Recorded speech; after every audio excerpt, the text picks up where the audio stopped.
على مدار 40 سنة فينس ماكمان كان هو الراجل الأقوى في عالم المصارعة.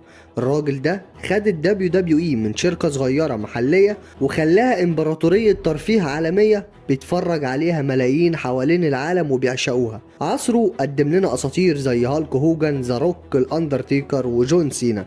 أسامي بقت جزء من أي بيت ومعاهم لحظات تاريخية وقصص اتحفرت في طفولة ناس كتير. بس زي أي نهاية، الفضايح والمشاكل القانونية أجبرته إنه يمشي في 2022. وساعتها لما تريبل اتش مسك فريق الإبداع، الجمهور كان متفائل جدا، لأن في الآخر ده الراجل اللي عمل نهضة ال NXT وخلاها من مجرد برنامج عادي لأقوى براند في المصارعة. وبصراحة في آخر سنين فينس القصص بقت غريبة والمنتج كان محتاج دم جديد بأي شكل. لكن بعد حوالي 4 سنين من تجربة تريبل اتش، ناس كتير بدأت توصل لحقيقة مهمة قوي، وهي ان ال WWE كانت احسن ايام فينس ماكمان. ما كانتش مثالية على طول وما كانتش دايما حلوة، بس كانت احسن من دلوقتي بكتير. وانا كواحد بتفرج على المصارعة بقالي 16 سنة تقريبا، خليني اقول لك ليه ده حصل. فاعمل لايك وسبسكرايب على السريع ويلا بينا نشوف الحكاية.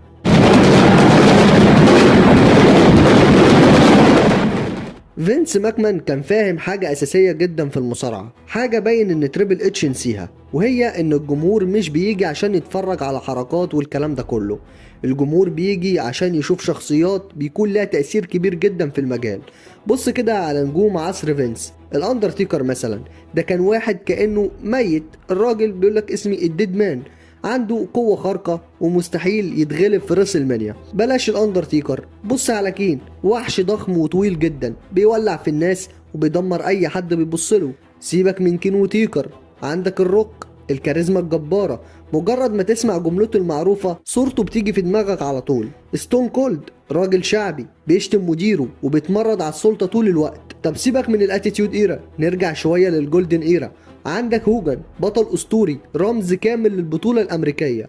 من الاخر دول ما كانوش مجرد مصارعين عاديين، كل واحد فيهم كان ايقونة بجد.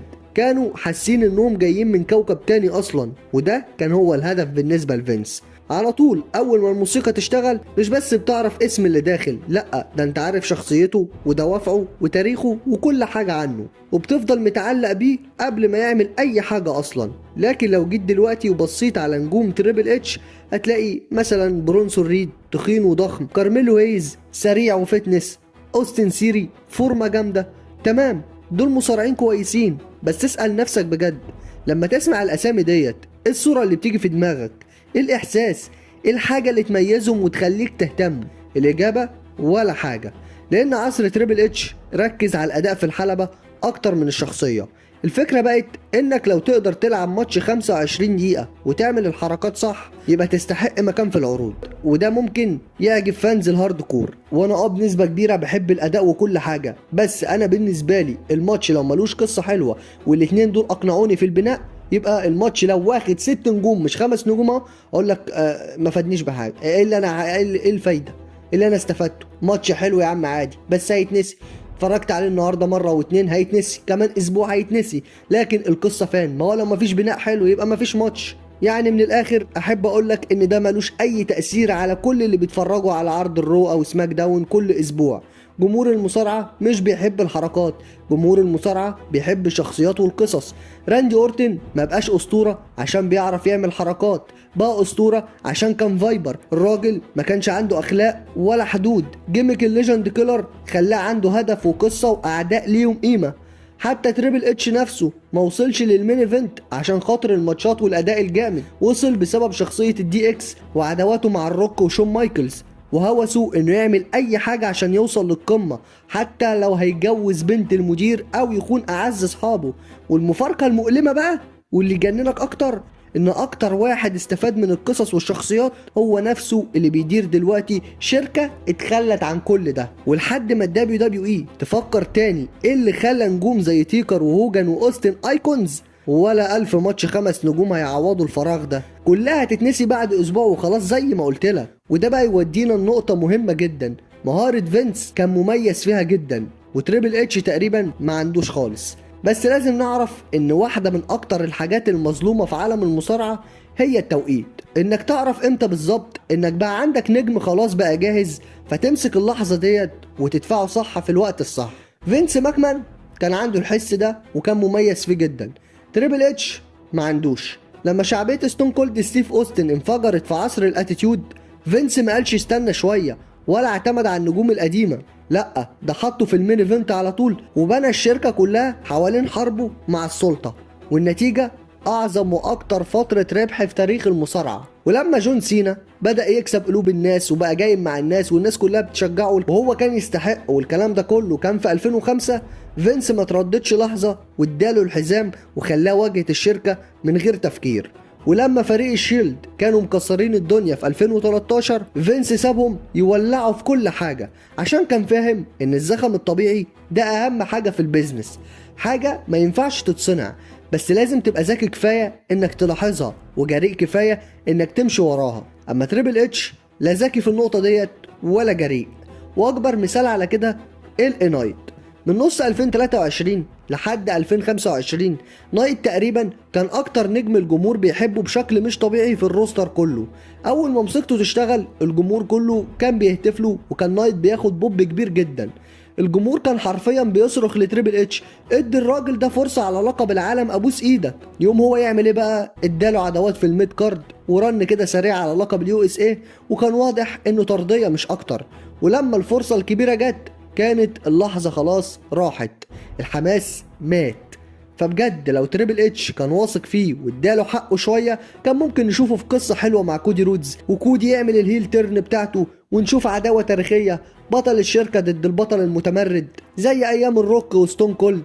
وكان ممكن ده يدخل الدبليو دبليو اي في واحده من افضل فتراتها، لكن اللي حصل نايت فضل محبوس في الميد كارد وكودي بيلف في نفس الدايره قدام 3 خصوم بقاله سنه تقريبا. وبما اننا جبنا سيره كودي، تريبل اتش استنى 2 كاملين عشان يعمل عداوته مع راندي اورتن، وبدل ما يدينا حاجه مميزه وجديده فضل متمسك بكودي الفيس الطيب الممل، مع ان كودي كان ممكن يخون راندي اورتن عادي جدا ويبقى اكبر هيل في الشركه كلها. بس تريبل اتش مش عايز ياخد الريسك خالص ولا حتى عايز يصنع نجوم، هو عايز يأجرهم بس. بيعتمد على ماتشات اعتزال جون سينا وايجي ستايلز عشان يخلي العروض شكلها مهم، بيرجع بروك ليزنر وايجي ليه في ريسل مانيا عشان يملوا الكارد، مع انه كان عنده سنه كامله يكتب قصه واحده تخلي الناس تهتم بالعرض كله. لكن لما تعتمد على النجوم القديمه عشان يشيلوا شغلك ده معناه انك فشلت انك تصنع نجوم جديده، انت عايش على النوستالجيا والماضي بس، مصيرهم ما يخلصوا وينتهوا، وريني بقى عرض كتافك ساعتها. تريبل اتش بيدير شركة عايشة بالكامل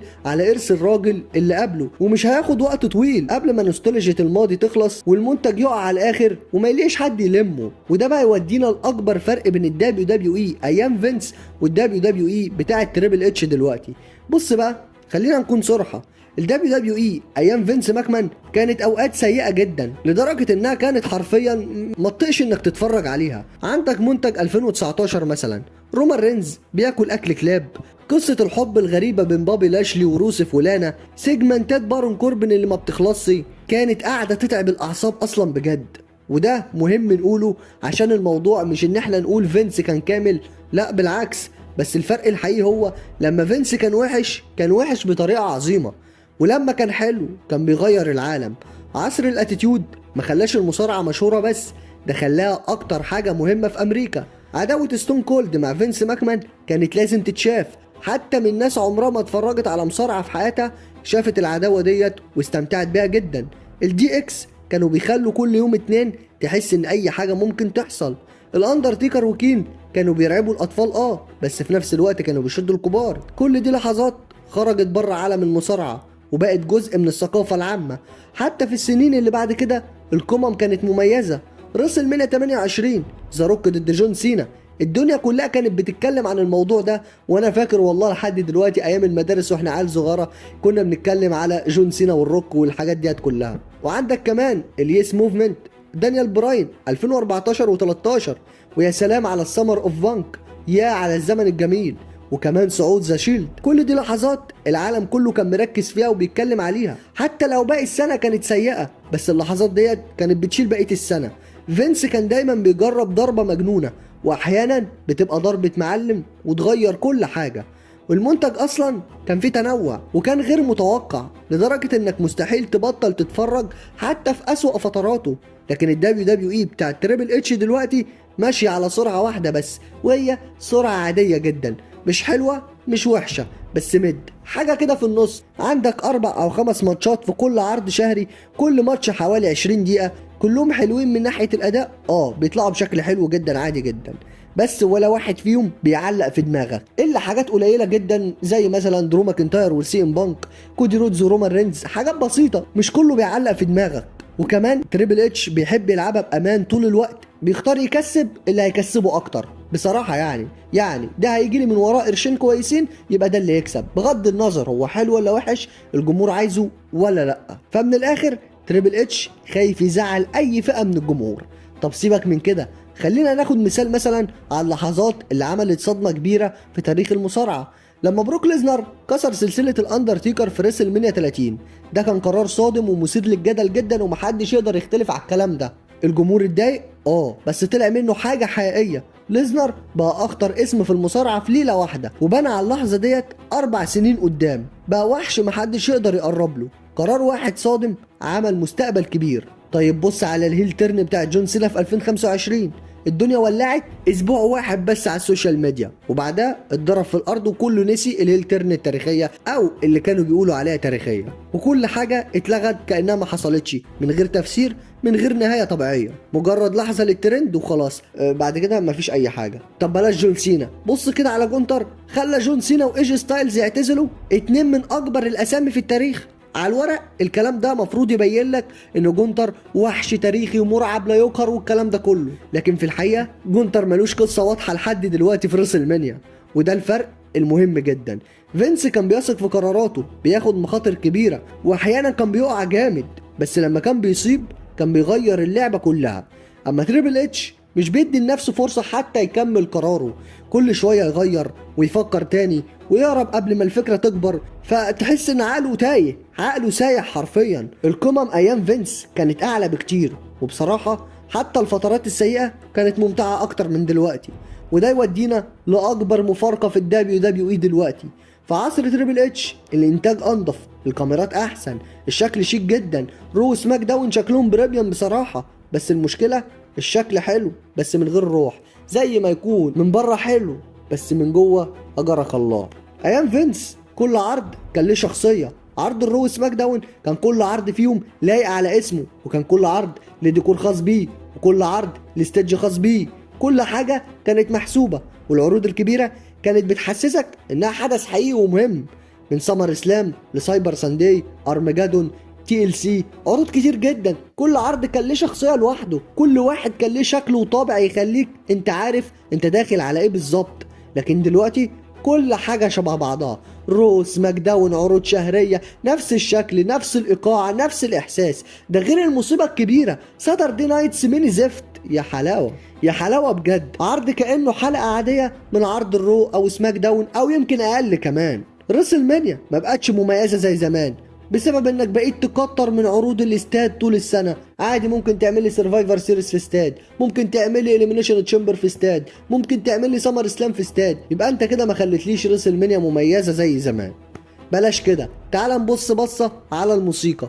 ايام فينس موسيقى المصارع كانت جزء من هويته، اول ما تسمع صوت الازاز بيتكسر تعرف ان ستيف اوستن داخل، اول ما تسمع صوت الجرس اللي كان بيرن تعرف ان الاندرتيكر هو اللي داخل. الموسيقى زمان ما كانتش مجرد اغاني دخول، دي كانت امتداد للشخصيه نفسها، كانت بتقولك كل حاجه عن اللي داخل قبل ما تشوف حتى وشه. لكن في عصر تريبل اتش الموضوع اتساب لمنتجين بيطلعوا التراك كلهم شبه بعضهم، التراك ده زي التراك ده زي التراك ده، كله حاجه شبه بعضها، حرفيا مزيكا جنرك تتنسي بعد 5 دقايق. حتى المصارعين نفسهم اشتكوا من الموضوع ده، ومفيش حاجه اتغيرت، والنتيجه عرض شكله غالي بس ما فيهوش روح. وده بقى يودينا لاهم سبب بين فينس ماكمان وتريبل اتش. رغم كل عيوب فينس بس كان فاهم حاجه واحده كويس جدا، حلبة المصارعة ممنوع ممنوع ممنوع انك تقرب منها خالص، لازم تتعامل معاه باحترام، والاحترام ده اختفى تماما في عصر تريبل اتش. ادخل اي عرض للدبليو دبليو اي دلوقتي اول حاجه هتلاحظها وتشوفها اعلانات في كل حته، اعلانات على الحلبة نفسها، شنطة الماني ان ذا بنك، على الستيج، على الحواجز، على ترابيزة التعليق، على الترابيزة الخشب، على تيشيرت دمدم، تيشيرت دمدم اتحط عليه اعلانات. والله ده اللي ناقص، ان المديرين والمصارعين يطلعوا بتيشيرتات عليه اعلانات. كل حاجة توقعها في العصر ده، كل حاجة بقت اعلانات.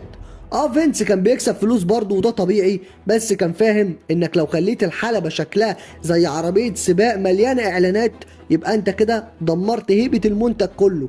بس الاعلانات ديت مجرد البداية. خلينا نتكلم عن الجمهور بقى. اسعار التذاكر بقت خيال. ريسل مانيا 42 اللي جاية في لاس فيجاس ديت الكراسي اللي قدام قربت من 9000 دولار. انت مستوعب للرقم؟ هدفع 9000 دولار عشان اتفرج على عرض ريسل مانيا؟ طب سيبك من كده، ده الكرسي اللي قدام اللي عادي ممكن الناس تدفع الرقم ده عشان تقعد في المكان ده. لكن تخيل ان اسوأ مكان في الاستاد كله تذكرته عامله حوالي 1000 دولار. مين بقى اللي يقدر يدفع الارقام ديت؟ لا مش العائلات، مش الناس اللي اتربت على المصارعه، مش الناس اللي بنت الجمهور ده من الصفر، مش الناس اللي كانت بتسافر ساعات عشان تشوف نجومها، مش الاطفال اللي كانوا بيحوشوا فلوسهم عشان يقعدوا قريب من الحلبة. كل دول اتشالوا واتركنوا بره اللعبة. الدبليو دبليو اي قررت تبيع تذاكر اقل بس للاغنياء بس. يعني بدل ما تحافظ على الجمهور الحقيقي اللي خلاهم رقم واحد في العالم، لا رمى كل ده عشان الجشع مش اكتر. طب بس كده؟ لا طبعا، هنروح لمشكلة تانية، المشاهير. المصارعة دايما كان ليها علاقة بالنجوم الكبار والمشاهير وما اختلفناش في الحتة ديت، بس فينس كان فاهم يستخدمها صح. عندك مايك تايسون في ريسل مانيا 14 باين، ريسل مانيا 14 كان له دور مهم جدا في القصه وزود قيمه اللحظه التاريخيه لستيف اوستن. لكن مع تريبل اتش الموضوع بقى سبوبه مش اكتر. ترافيس سكوت ظهر في ريسل مانيا 41 وبوظ اخر ماتش في مسيره جون سينا في ريسل مانيا. طيب كان له دور بعد كده في جوله اعتزال جون سينا؟ ولا الهوا. طيب مين كمان؟ عندك دلوقتي جيلي رول لعب مع راندي اورتن في سمر اسلام وكان واضح جدا انه مجرد لقطه فايرال وترند والكلام ده كله ومش قصه ليها معنى. جيلي رول مغني مشهور في امريكا، اكيد هو دخله في العرض عشان يبيع تذاكر للناس اللي بتحب جيلي رول، وده برضو اللي هيعمله في ريسل مانيا الجايه. كل الحاجات ديت معموله عشان ترندات والسوشيال ميديا مش اكتر، مش عشان الجمهور اللي بيدفع كل شهر. فليه بجد؟ ايه ذنب المشجع اللي اتربى على الشركه ديت؟ ايه ذنبه انه يشوف قرف بيتقدم كل اسبوع بعد ما كان بيتقدم له حاجات تاريخيه كل اسبوع وكل عرض شهري وكل عرض اسبوعي وكل حاجه؟ تمام خلصت ماشي، بس في واحد هيطلع دلوقتي يقول لي ماكمان ما كانش ملاك يعني هو كمان. هقول لك فينس ماكمان ما كانش ملاك ولا حاجه، وكان في مشاكل حقيقيه في عصره، بس قدر 40 سنه بيبني حاجه تحس انها بتاعه الجمهور مش بتاعه البيزنس والفلوس. لكن دلوقتي مع تريبل اتش والتي كي او الدبليو دبليو اي بقت بيزنس واستثمار واعلانات ورعاه مش اكتر. وبس كده انا خلصت كلامي عن الفرق بين فينس ماكمان وتريبل اتش، وكانت مقارنة للشركة تحت ايد كل واحد فيهم، فمن غير اي شك 1% اكيد المقارنة رايحة في صالح فينس ماكمان. ولا انت ايه رأيك؟ قولي في الكومنتات. وبس كده، لو وصلت لحد هنا ما تنساش انك تعمل لايك للفيديو وتشترك في القناة لو انت لسه ما اشتركتش، وفعل زر الجرس الاولى وكل عشان يوصلك كل جديد. وبس كده خلص الكلام، واحلى سلام على جيش راس الاسلام.